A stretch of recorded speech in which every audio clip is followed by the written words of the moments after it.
Hatinamu shapanyika hatifari kuvapano shinofata Ngwenya yedu kutagamu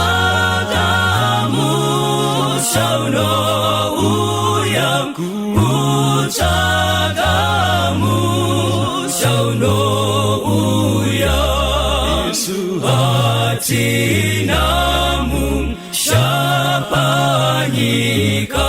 tinodamu shauri kure sitarawo nizioni unapenya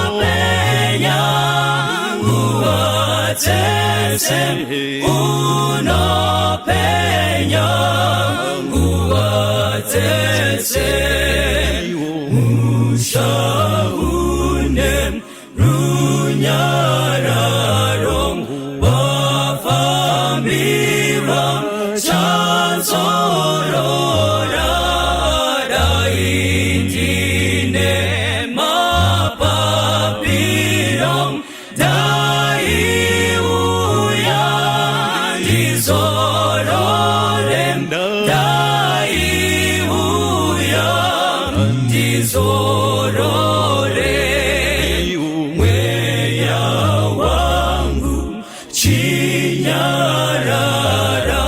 wari ano ziwangu wandichaita Kudakwashe iye ondipazororom iye ondipazororom Ngwenya wangu chinyarara wari ano ziwangu wandichaita Kudakwashe iye ondipazororom iye ondipazororom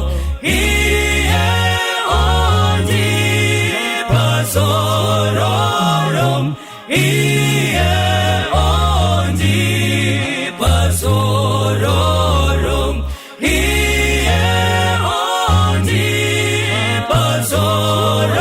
ondipazororom iye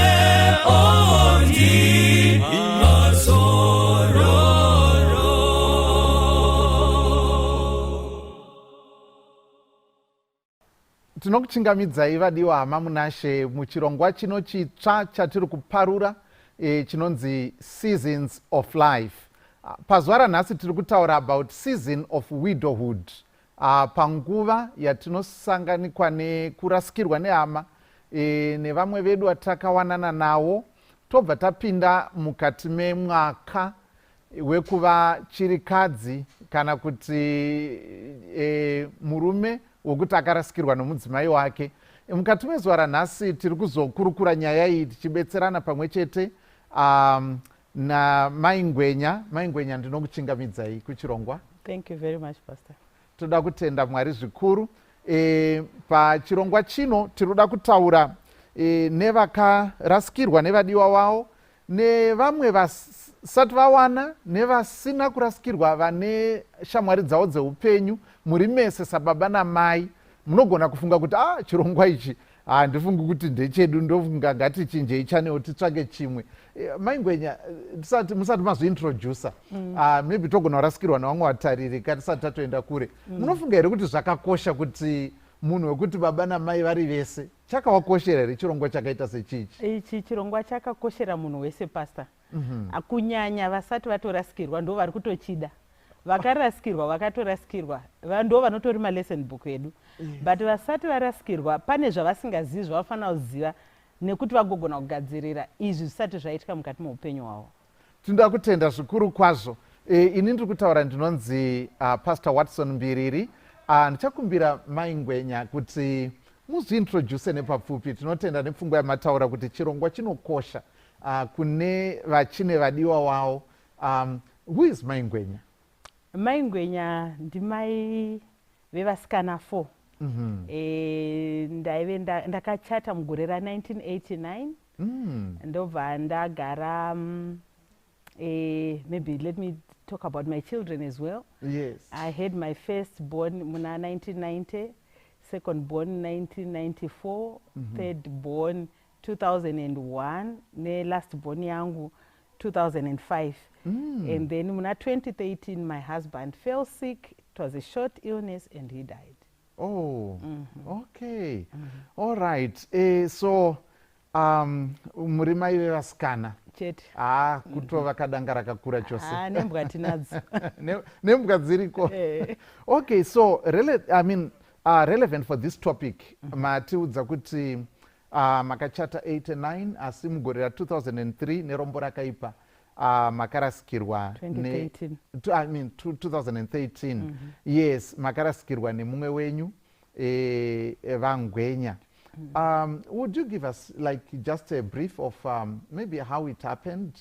What were the circumstances? Was it an accident or what happened? No. Takatotanga kugore zvakanaka muna 2013.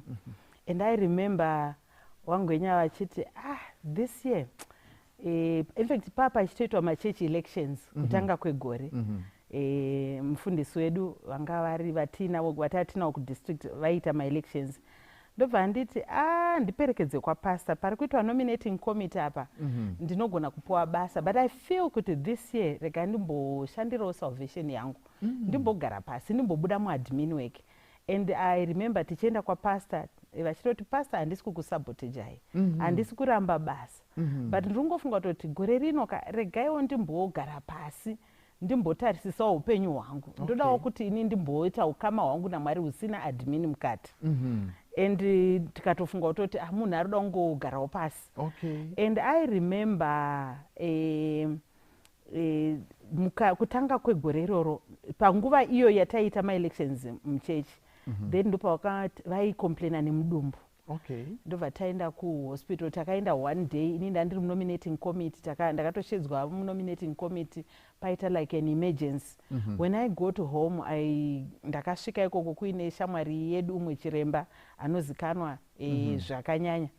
Saka takasvika kumba ndikaona shamwari yake vakutoenda kuhospital because ndaibva kwatachita nominating committee, tikaenda kuhospital ndobva zvanonzi hapana chiri kuoneka. That was in January. February continued complaining of mudumbu kungonetsa and eating yavo yabva yatanga kuchinja. He started losing weight and tabva tati better tite further investigations. I think munana March we went to South Africa. Tasvika South Africa takasvika just within days he was diagnosed with munhu ane cancer yapa stage 4-5. Wow. And hachisina time yekurarama, he only has a few weeks. That's what the doctors told us. We were shocked kuti saka stage 1 yakaitika kupi, stage 2 tatopa 3, 4, and it was right at the end. So from the time that he was diagnosed with cancer, he only survived 4 weeks. Okay. Wow. All right. Yeah, so this must have been quite a blow. It was devastating. Quite devastating to you and to the kids as well, and the rest of the family. But anyways, tichadzoka ipapapa pachikamu ichi. But maybe mungambotipa here, because dzimwe nguva kana mukanzi mai nenge ichiri kadzi, dzimwe nguva unogona kufunga kuti vakatongozvarwa iri chiri kadzi. But chimbotipai maybe nepadiki a synopsis of what life was like for you navaNgwenya nemhuri yenyu as a family. Just an overview of the kind of family that you were. Ini ndinoda kufunga kuti I'm one of the few women who were happily married. I was blessed. I don't want to lie. vaNgwenya, for those who knew him, was a very loving man. He was aida mhuri yake, aive munhu kuti taive takatogarawo takatofara chose zvekutoti widowhood yakanga isimo kana mukurotera kana kufunga kutoti ndaitoona ndisina kufitwa newidowhood and ndaitoona murume wangu asina kufitwa nerufu ari munhu akasimba aine background yechisoja. He was very fit, munhu aimuka achiexercise. He was very careful about his diet. Aisangodya idya, and he was that kind of a man. But life just happened. Overnight things just changed, and munhu abva angotanga kungorwara. From the time yakanzi une cancer akave bedridden. All right. Okay, from that time he was bedridden until the end. Yeah, until the end. Okay. Yes. Now sekutaura kwamaita kuti this was so devastating, kupiwa this kind of diagnosis nana chiremba musina kumbozvifungira kuti zvingange zviri pastage yakaita saiyoyo, and then kuzosvika pakuti munhu atozoshaika. And here you are today. It seems like somehow you have been able to cope. I mean, take me through the steps. I mean, how did you take it? Zvakagamuchirika here? How was it like, losing your loved one like that? Kugamuchirika ndochinhu chisingagamuchiriki. Pandakatanga kuudzwa kuti cancer, well, if I were to take you through the scenes of that day, kana kuti the zvakaitika musi iwoyo, ndanichitori because takaenda kuhospital, and then ndobva vanzi he needed to take my tests. Avaitwa zvikanzi we cannot, there's no need for you to wait. Examination yatichavaita tichazotumira results kuZimbabwe, and your doctor kuZimbabwe ndiye achazotaura zviri zvatinenge taona. Saka Ngwenya ndobva ati nini, you know what, instead of just waiting, you can go to the mall. It was on a Friday and we're due kudzoka on a Sunday. Zvikanzi just go and pick some things for vana. Inini kana ndangopedza taigara pahotel yanga iri padhuze neclinic yatataenda. Saka pandakange ndiri mushopping mall and phone yanga iri mubhegi, pandakazomaneja kunzwa ndandatoine over 20 missed calls. Ndichisvika ndichiansa phone iya zvikanzi mhanya kuhospital. Yatove phone yebva kubasa kwake kuno kuZimbabwe, kuti the hospital is looking for you. Saka indakashaya kuti hospital iri kunditsvaka, zvaita sei. Ndichisvika kuya ndobva ndasvikowana pareception. Receptionist wachona, because taitambointeracta naye over the days dzatati tichifila maforms nekufambira, achindiona ndobva atanga kungoerera musodzi. Saka indakashaya kuti ari kuerera musodzi, chii chaitika kumurume wangu, akolapsa aita sei. Saka chinzi izvoni, there's something that is going on with your husband. It's very bad. Can you please sit down, ndikupe cup of coffee? Ndikati no, itondiudza kuti munhu ari kupi, because if you are crying and you're saying it's very bad, I need to be where he is.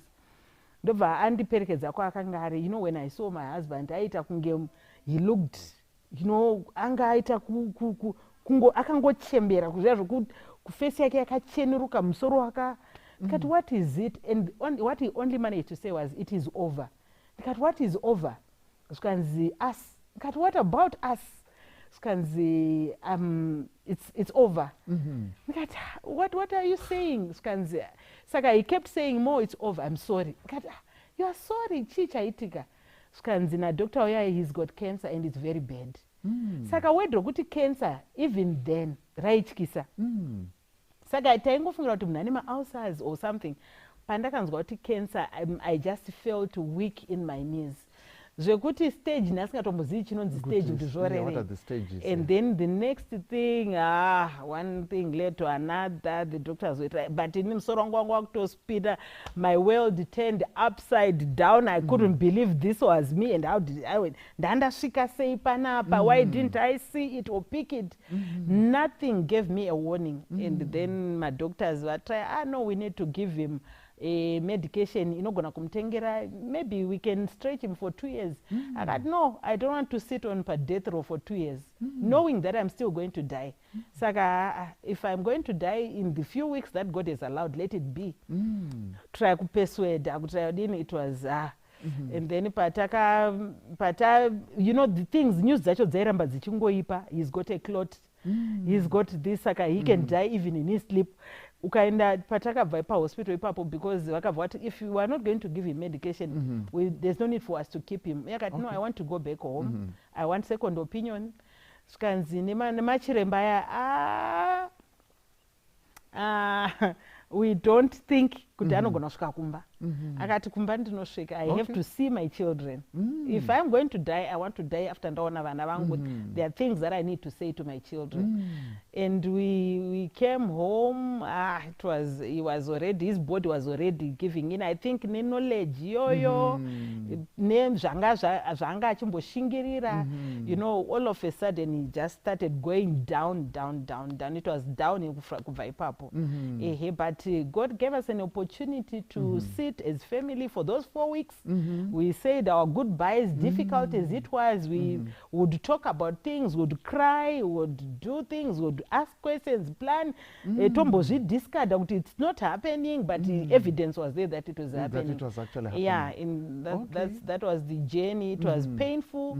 And then finally, the same day, the same hour that he was told he's got cancer was the same hour he died. 4 weeks to date. Wow. Akanzi mswa 22 March une cancer, mswa 22 April he died. Wow. Around the same time. Wow. And when he died, it was so unbelievable. I was still trying to wrap around my head the cancer issue, and now it was death. And death, things go very fast. People want to bury and go back to life. You want him to kumbogara ari kana kumochari kana ari body viewing level. It was not easy. It was not easy.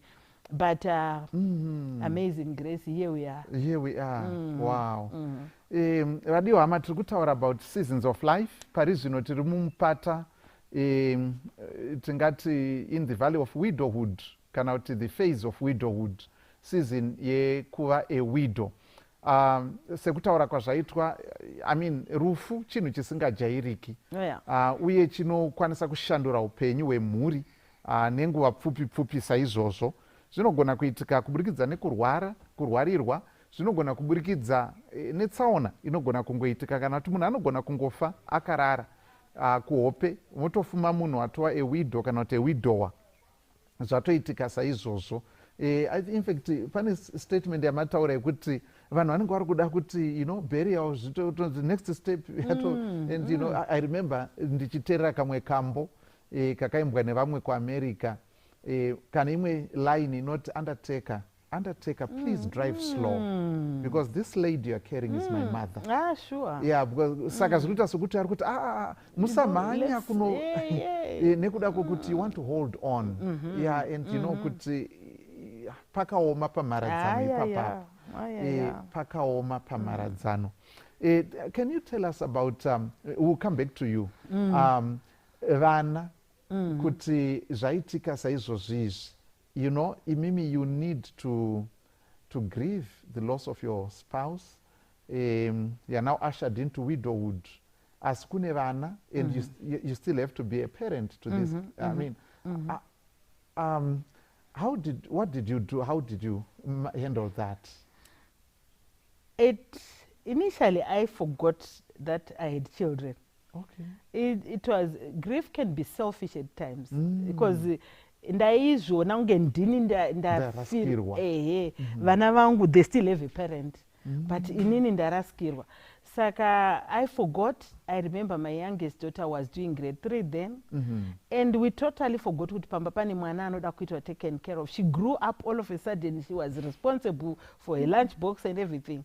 Inini I became so dysfunctional. I could not drive. I could not ndaitadza kana kudriva kusvika kana pavillage kubva pamba pangu. Ndaiti ndikadriva kubuda gedhe, so ndona sokuti the world was caving in or something. Ameno zvine zvakuita maonero manzwiro, ndaive so teary. Saka chero whether kupinda mubank ndiye ndichingochema because mubank rataishandisa tese, wherever kwandoda kuenda reminders and triggers were there.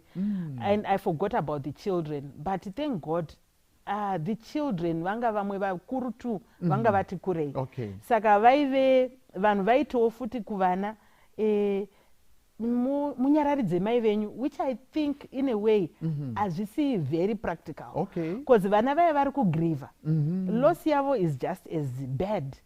Saka vakunzi vave responsible. Musacheme mai venyu vanozofa.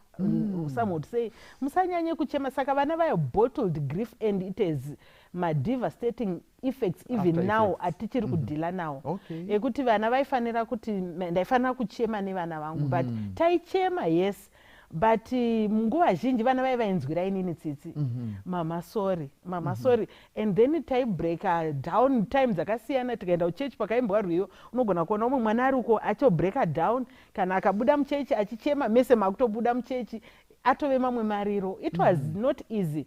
Mukaenda kumba kana mumwe mwana anongogona kungofila ngoti unongonzwa kana vana vari kuchema mumarooms avo, uchipfuura unotonzwa muri kuchemiwamo. Ukada kupinda imomo wotoziva toti the whole family is going to come down to that funeral. Saka it was not easy. Zvakatozomboita nani when the older girls then went away kuchikoro. Saka vakanokuvara vari mberiwo ikoko because vava kunyatsogriva openly. Pandandiri they would grieve zviya zvokuda kuedza kundiprotecta. Inini I would also grieve unonzi ukaonekwa nevana vako uchichema. Saka mamwe mafamilies ashandi anotoprolonga grief than if we had allowed everyone to grieve openly. Taidhila nazvo toziva kuti aiwa uri kunzwa sei, uri kuita sei, but we would talk about it. Yes, taitaura nezvazvo stereki, and taifocus yedu yairi yokuti let us remember the beautiful memories that we shared with Dad. Because if we focus on the last days, they will be very painful and we won't heal. Okay, so okay, so in other words, that is actually maybe a coping mechanism. Yekuti ngatifocus on the beautiful memories and experiences dzatakava nadzo nababa. Okay, zvakazoitika pakupedza, that does not define him. No. And doesn't define the family. No. Yes. No. Okay. Because kufocus pane like zvandambotaura ndizvo pandanchiti nini, I would every evening I would sit watch video ye funeral. Yes, that was before we were on air. Okay, yes. Okay, yes. There was a time when I would just sit and watch video. I don't know, it was like every evening. I would sit and watch that video and cry myself to sleep. It didn't make sense. I was angry. I wanted answers. There was hakuna aigona wandaifunga kuti anogona kundinzwisa angandipe ma-answers. So I would play that video, but pandakazotanga manje kufocus on, okay, let us focus on the beautiful memories. The video could not be part of those beautiful memories. I then stopped watching it as often until I stopped watching it altogether. Okay. But vana ndakambotanga tichiona tese, everyone would sit, we watch that video, we cry again. Amangwana we watch it again. Umongoti ndoda kumboona video. Yaya kutoita unge kaka special feature, but then it would make us cry and be broken. Mangwana vanhu vanomuka vakazvimba maziso vasingagoni kufunctiona. Everyone mamwe vari kurwara kutemwa nemisoro, ma-ulcers, all sorts of things. All right. Yes. Okay. So you mentioned also before we went on air, you started journaling. I mean, create a journal. Tell us about that, and I mean, what was the benefit? How did that start? And zvakabatsira here kana zvakabatsira nenzira ipi? Ndinasoti zvakabatsira zvakandibatsira in so many ways. Because well, the history of that journal was a sister gave me that journal. My sister, you might need this book. Okay. What for? I know, just be jotting down things. What things? And that's not energy. You could jot anything down. Not just be jotting down things as you go through my emotions for the day. Just to talk to this book, talk to God through this book. Okay.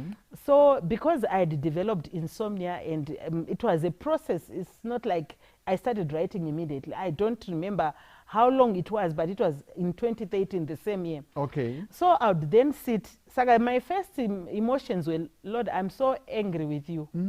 I would write things as I felt them. I'm so disappointed. This guy, we prayed for him. He worked for you. He was an elder. For the longest time, he was a good guy. So why do good guys die? And why did he have to die prematurely? And asnambono kana mwana wake kana muzukuru kana chii iye anga ari nherera obva afawo achingosiyawo vana vake dziri nherera. How does this work? Saka I was angry with God, and even my faith took a very deep knock. It took a deep knock. I lost confidence in my relationship with God. Kuti is it because I'm a sinner? Mwari anditorera murume here? Am I not such a Christian? Pane chandakatadzira Mwari here? Pane chaakatadza here? I started searching and whatever. So I started writing what I felt, and then as the days went by, ndakatanga kugona kutaura about nhasi I smiled. Oh, is it so? Yeah, it was difficult. I never thought there would come a time when I would smile. And then I said, Lord, today I smiled. Something, Wow. yes, and I started, writing all those things. Saka, it was an emotional dump ground. I would throw things into that book. And pandakatanga kunyora, I found a lot of beautiful things that the Lord was taking me through day by day. It was a song I would write. I remember one song that the Lord gave me, and I still sing that song. Now it is Jesus and me for each tomorrow, for every heartache and every pain. I know that I can depend upon this newfound friend. I would cry, but I would write. I would sing, and I would write anything that was happening. I would write zvimwe zvinhu zvidiki zvisingamake sense kuno mumwe munhu akaribata. But kwandiri, it was my friend. The things that I would want to tell my husband, I would tell them to the book. Because at times, hazvisi shareable nevana. You kind of somewhere you want to come and share, oh, you remember he's not there.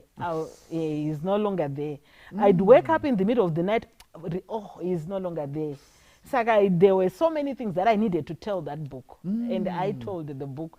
The beautiful thing is that I have compiled some of those things together with my childhood memories and the journey through his sickness and his final death and the lessons that I've harvested into a book that is called Seasons. Yes, so there is something good that came out of all that pain. It's a book that I'll be happy to share with the world. A book that can speak to the young people. A book that talks about my lessons that I also harvested in my journey as a widow. Wow, beautiful. Yeah, thank you so much. I can't just wait to get my hands on the book Seasons, and I believe many other people out there vanotarisira kuti vakwanise kuwana chinyorwa icho chichi. Pakutsanangura kwamaitaka, munoziva kuti when I was younger, ndaisoshamisika nemamwe maPsalms ari muBible. Kuti ko munhu ikutenda kwake kuripiko? Because some of them seem like, there's just a raw. You feel the emotion. Kuti munhu panapaka ari kuita pour out their heart to God. But I think nekufamba kwenguva ndakazotanga kuappreciate kuti I think Mwarika vanotigamuchira even we just have to be honest with him. We don't have to pretend and maybe try to edit and sanitize the prayer. But even the way we feel exactly. Yes. Do you think it plays a part in the healing and so on? It does, because you know what? It's also tinoda kuprotecta Mwari. Okay. In the way we talk to God. But God is a gentleman. He knows us, even the way that we don't even know ourselves. Saka, when we are honest in our expressions, then it's also we are ready to heal. But when we live a lie or try to make up, kudaku spruce up the way, and as is, says Mwari panapa, I'm feeling weak. Panapa Mwari, I'm not happy. I'm not, and this panapa. So that when understanding comes, you then appreciate all the questions that we have. God has answers. All the emotions that we go through, God is able to deal nazo. So I feel kuti we need to be very honest. Zvakanyanyisa, because Mwari anoverenga moyo, anotoziya zviri mumwoyo. Even kusanzwisisa kwangu Mwari anotokunzwisisa, anototi apa haasi kunzwisisa apa. Saka I feel kuti we need to be as open naMwari as we can, as a friend. Unoziva kuti tinozviopenera kushamwari dzedu zvimwe tu nezvimwe zvokuti haugoni kudzakana even mwana wamai wako chai, but kushamwari soka you say things as they are. Saka ndo zvatofana kuita naMwari kuti sezvazviri Mwari ndo zvazviri, imimi dhila ineni, but ndo zvandiri kutofila izvozvo. Okay, so talking to God as to a friend. Nemamwe mazwi tinogona kuona zvakare kuti semuenzaniso, we are talking about seasons of life. Even my prophets akaita sana Jeremiah, they went through seasons of persecution, seasons, and vana Habakkuk they had many questions kuti I mean izvi ndiri kuzvitora pakuti mati there's a point yekuti your faith really took a knock. Yeah. I mean, so where is God? What is the meaning of this? We prayed munhu aishandira Mwari and so on. Saka pobva paita kuti saka zvinobatsirei. In fact mubhuku raMalachi chapter 3 towards the end of that chapter Mwari anoti makati hazvina maturo kushumira Mwari. You see takawanei zvatakafamba takachenesa maoko edu takaita zvese asi honai matambudziko atasangana nawo. So I think it's something that is very important kuziva kuti hazvina kungoitika kare zvinhu zvinotowanikwa kwatiri nhasi unoyu. Zvinhu zvinowanika kwatiri kunyange nhasi unoyu. So handizivi kune vakateerera it could be maybe one of those people going through that dark valley yekuti uri kuzvibvunza kuti pada kurasikirwa nemwana kana kuti kumwe kurasikirwa kunenge kwaitika mukati memhuri mumwe anogona kakarasikirwa nemudiwa wake mudzimai wake kana murume wake and you are now in the phase yewidowhood. I think zvakakosha kungoziva kuti hausiri wega. Kune vamwe vakasangana nazvo sekunzwa kwatiri kuita patsananguro panapa asi kuti Mwari vakavimbika. And so mataura zvokuti maimboita zvekuona video yefuneral and so on but I think yaitounza kuti mhuri yese iwe nekuchema and so on. Pamakazotanga zvekunyora pasi muchiudza bhuku zvamakasangana nazvo zvinoita sekuti zvakabetsera with that healing process. Pane zvimwe here zvamunofunga kuti zvakakubetserai to recover and to cope new status yekuti now you are a widow?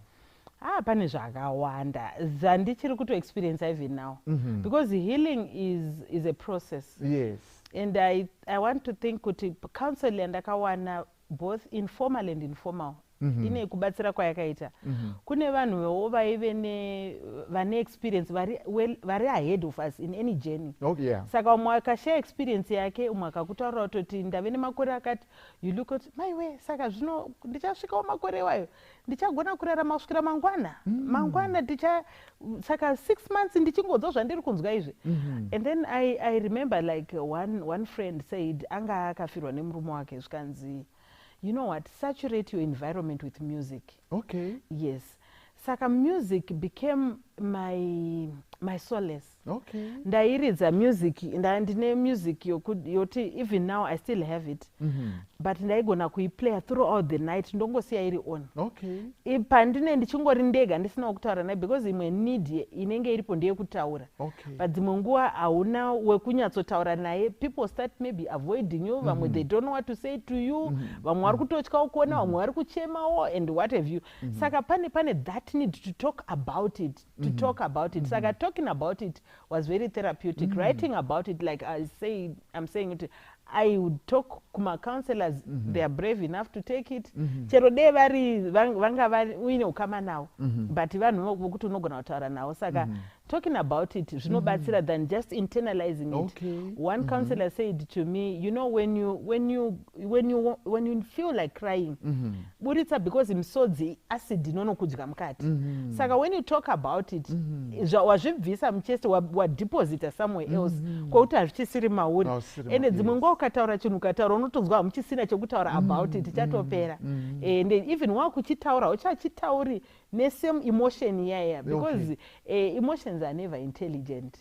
Saka haugoni kuprocessa kuti unotonida kuzvibisa apo so that iwe wogona kurarama nokuenderera mberi. Otherwise zvikaramba zvichingove pauri iwewo usina mamwe macoping mechanisms ekuti une vanhu vokutaurira vekutaura navo kwekuenda because dambudziko rimwe zhinji randinoona hangu nevamwe vandiroti munhu anozotoshayiwa kutaurira obva atanga kutongorwara kana nepfungwa. Akangogara nekunyarara imurungoti munhu akanyarara but aruminate over and over achienda process ari kuona video ari kufunga the process ari kubvunza Mwari but haana outlet haana munhu wari kutaura naye saka zvinogona kukanganisakana zvingobikika zvirimo zvichipfungwa dzichipishana zvakadaro. All right. Yes. So you have mentioned zvinhu zvakaita sekuti kunyora kwamaita chinhu chakakubatsirai zvakanyanyisa zvakadaro zvokuti kunyora ikoko kwakatozodhevelopa into a book, not just one not just one, because pandainyora ipapo I developed ndakazopedzisira ndakutongove munhu wekutonyora tunhu okay. Saka ndine rimwe bhuku rakapublishwa, I don't know if you know about it, rakanzi Best Before. It also came out during that period. Zvokutoti Ngwenya paakafa ndandisina chandinonyora kunze kwemharidzo. Saka mabhuku ndakatanga kutozonyora because ndandane a lot of time and I found kuti kuita chinhu chakanaka ndibise mind yangu from these videos and this scene iri kuramba ichizviita replay, regai ndinyore something. Saka ndobva ndaisa ma-energies angu elsewhere. Yes. Oh, that's a very good one.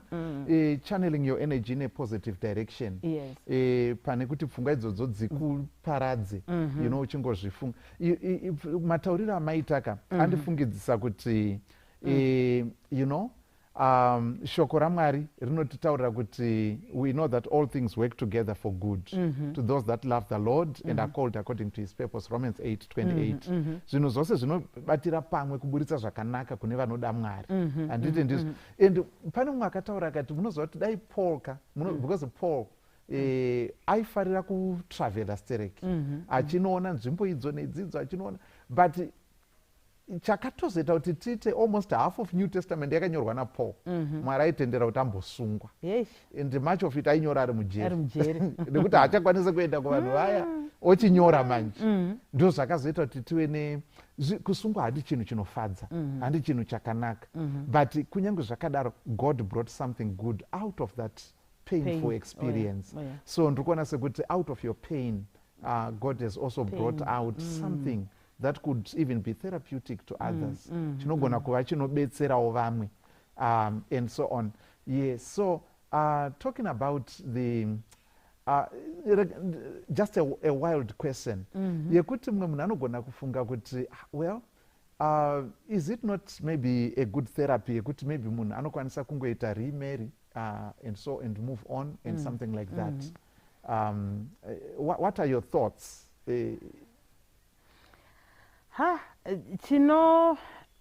Moving on is one thing, getting married is another. Okay. Those are two separate issues, but all right. Ndinoona sekuti inini moving on yachona chinonzi kugona kuenderera mberi, dambudziko riripo ndochikristu. Okay. Kugona kuenderera mberi. Saka life goes on. Iwe wachona uri mupenyu hauna kufa. Okay.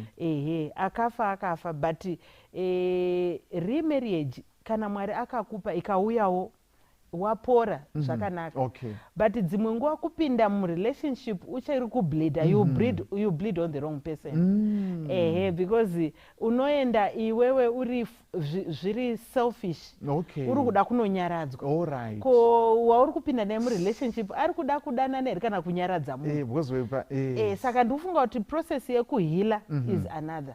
Because vanhu vanogoda kuda kuzvisanganisa izvozvo.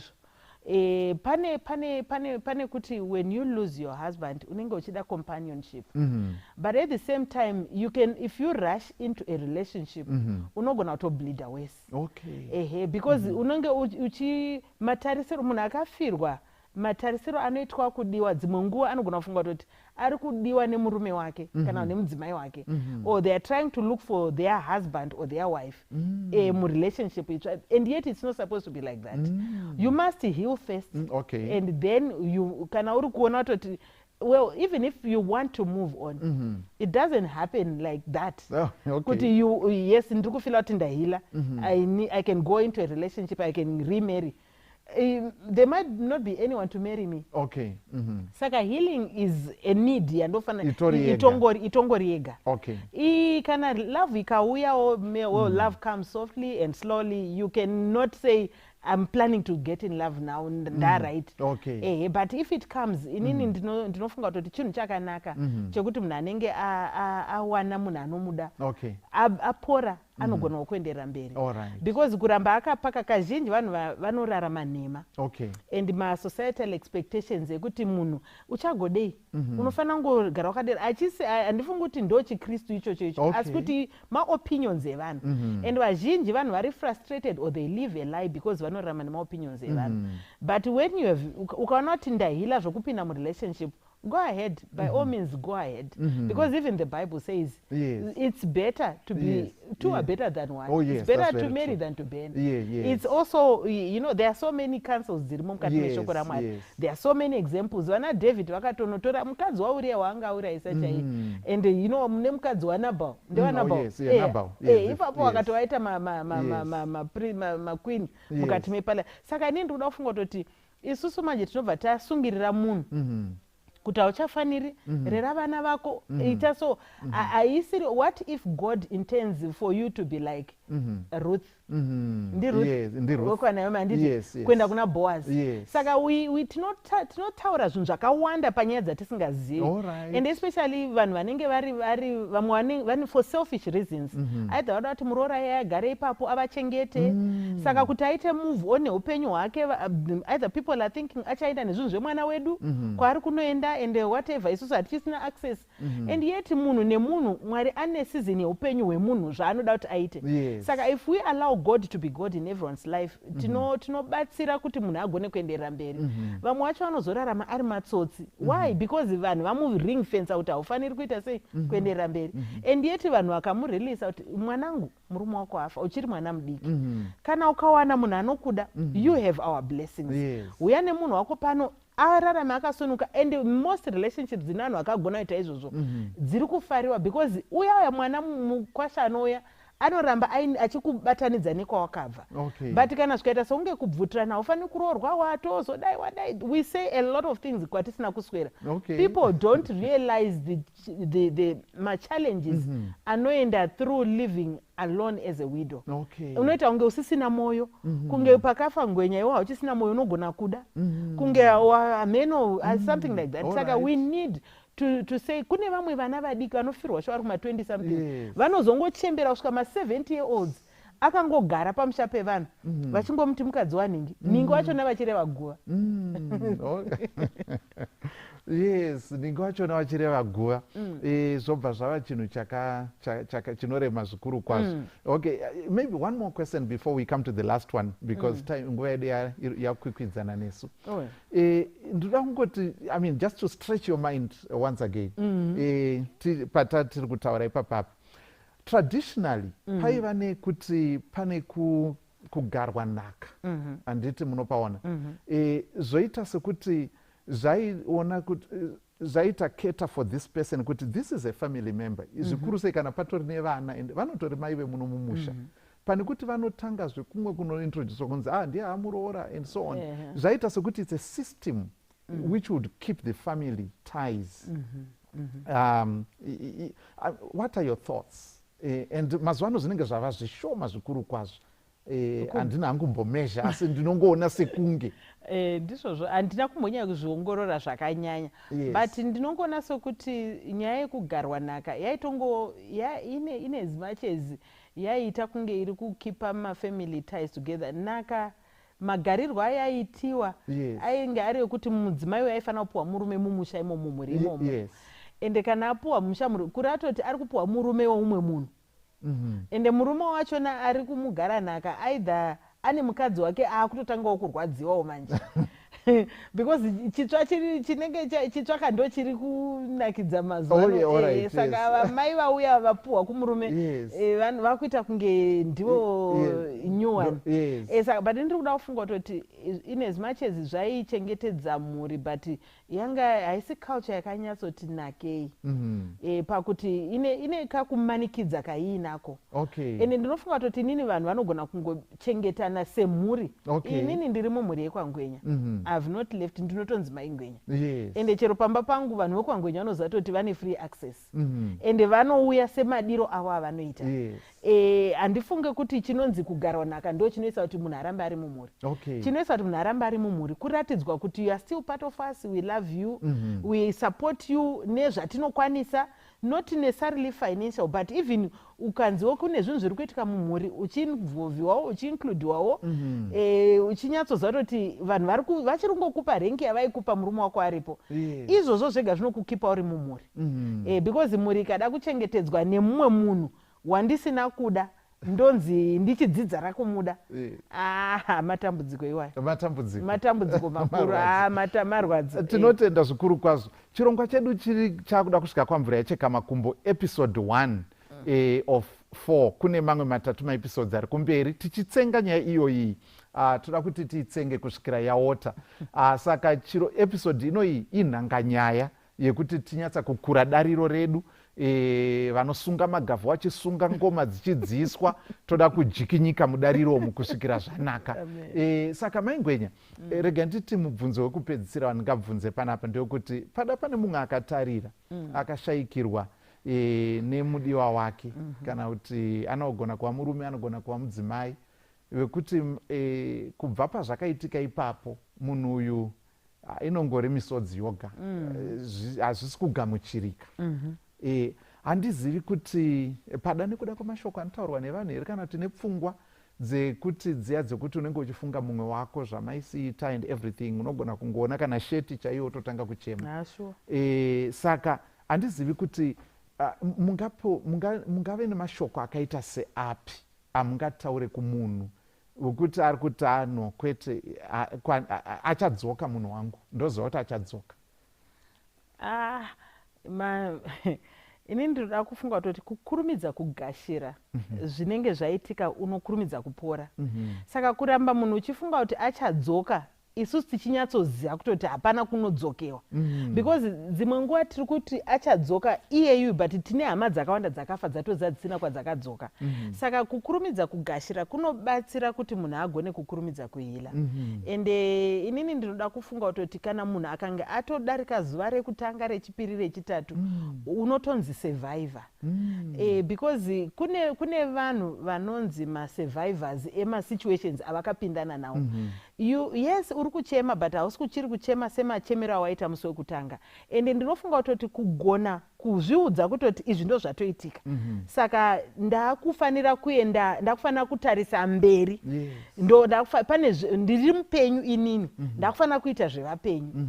Ndiri kufanira kurarama nhasi. Ende ini ndofunga kuti haisi nyaya yokuda kuti saka ndichararama sei for the next 10 years. Aiwa, one day at a time. If you can't do one day, just do 1 hour. Try to survive 1 hour at a time.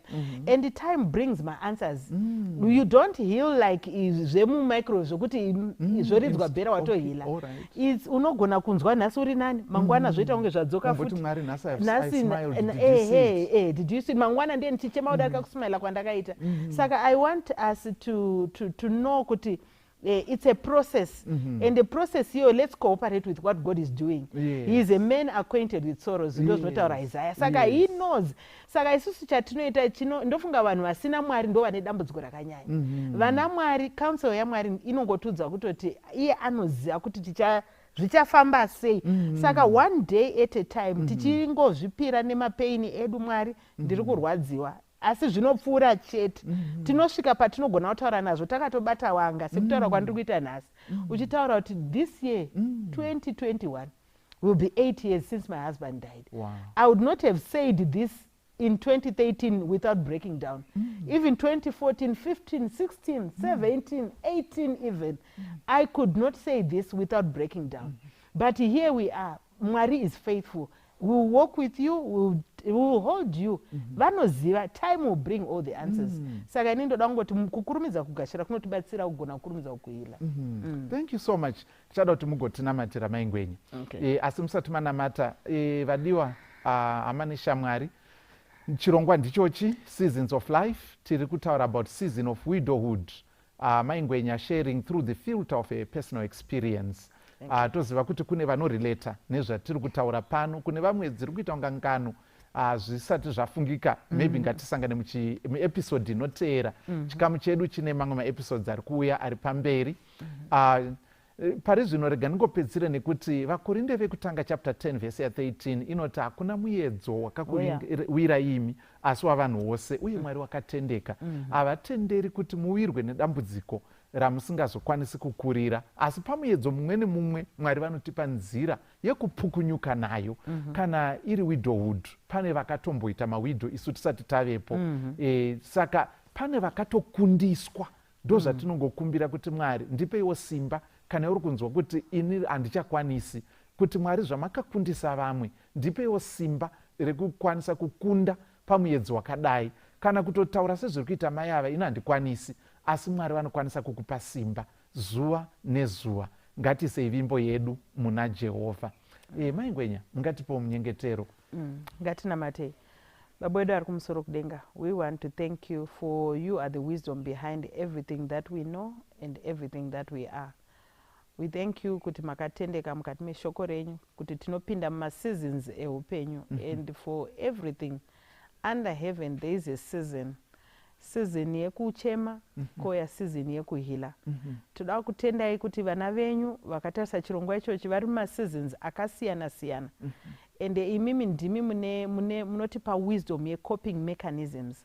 Toda kutendai kuti muchanyaradza nekunyaradza kunoshamisa kwamakatiitawo kuti tinogona kusmaila even after a long time. Togona kutaura nyaya dzedu tisingachemi nokuti imi makatendeka makavimbika. Nyaradzai vana venyu vari mukati mekuchema. Mazuva ano kuri kufiwa sekutaura kwamakaita kuti rufu rwakapinda nepamawindo. Muna mato wedu wekuti hama dziri kushaikirwa mukati menguva ino zvakanyanya neCovid. Bataiwo nekunyaradza muri. Toraiwo moyo yavo muise pari safe paisingasvikirwi nemuvengi. Tariro yevazhinji isadzime nekuda kwekufirwa. Asi kuti tirambe takatarisa pamuchinjwa nokuti kune zuva guru ramakapromisa kuti you are going to wipe away all tears. Amen. And you are going to make everything right. There is a day that we are going to hold funeral ya rufu. Nekuti kuchema kuchange kwapera. We look forward to that day as we go on. Rambai muinesu kwete nhasi chete asi pazvirongwa zvizhinji zvinoteera. Nokuda kwezita ramambo Jesu tanamata. Amen. Amen. Tinotenda zvikuru kwazvo nenguva yamatora muchitandadzana nesu tichizeya nyaya iyi. Nyaya yedu haisati yapera. Ngatisangane muchikamu chinotevera. Mai Ngwenya, tinotenda zvikuru nekuuya pachirongwa nekutura mashoko amatura. Tinotenda zvikuru, Mwari vatikomborere. Amen. Tenzi kuri kuvuvuta, mananda atokwira, nedenga resera tosviba, hatina pekuwanda. Motireka here tife, musarare tofa, nguva yese yazara nengozi, nenyanza yavaguva. Mananda anonditeerera, nyarara, kana kushatirwa kwenyanza, mashavi kana vanhu kana chinyi, mvura inganyudzi ngarava, muna tenzi wenyanza nepasi. Zvese zvichanditeerera, nyarara, zvese zvichanditeerera, nyararani.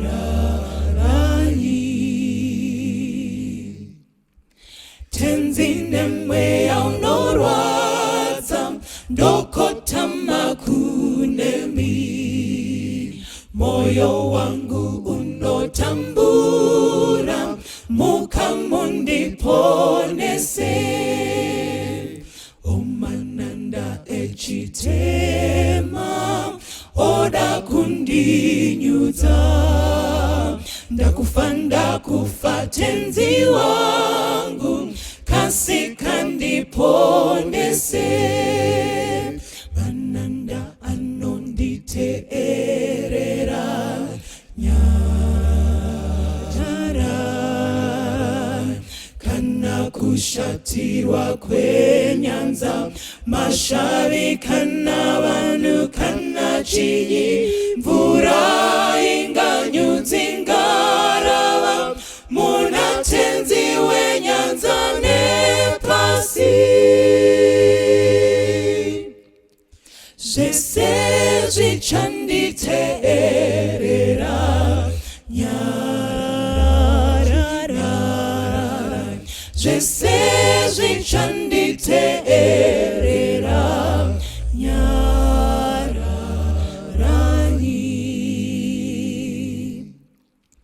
tenzi kutya kwazopera zvese zvazozorora nenyanza yazoteramira denga razova pedyo timbiranye mununuri musandisiyeka ndichasvika kumahombekombe ndizorore ikoko mananda anonditeerera nyarara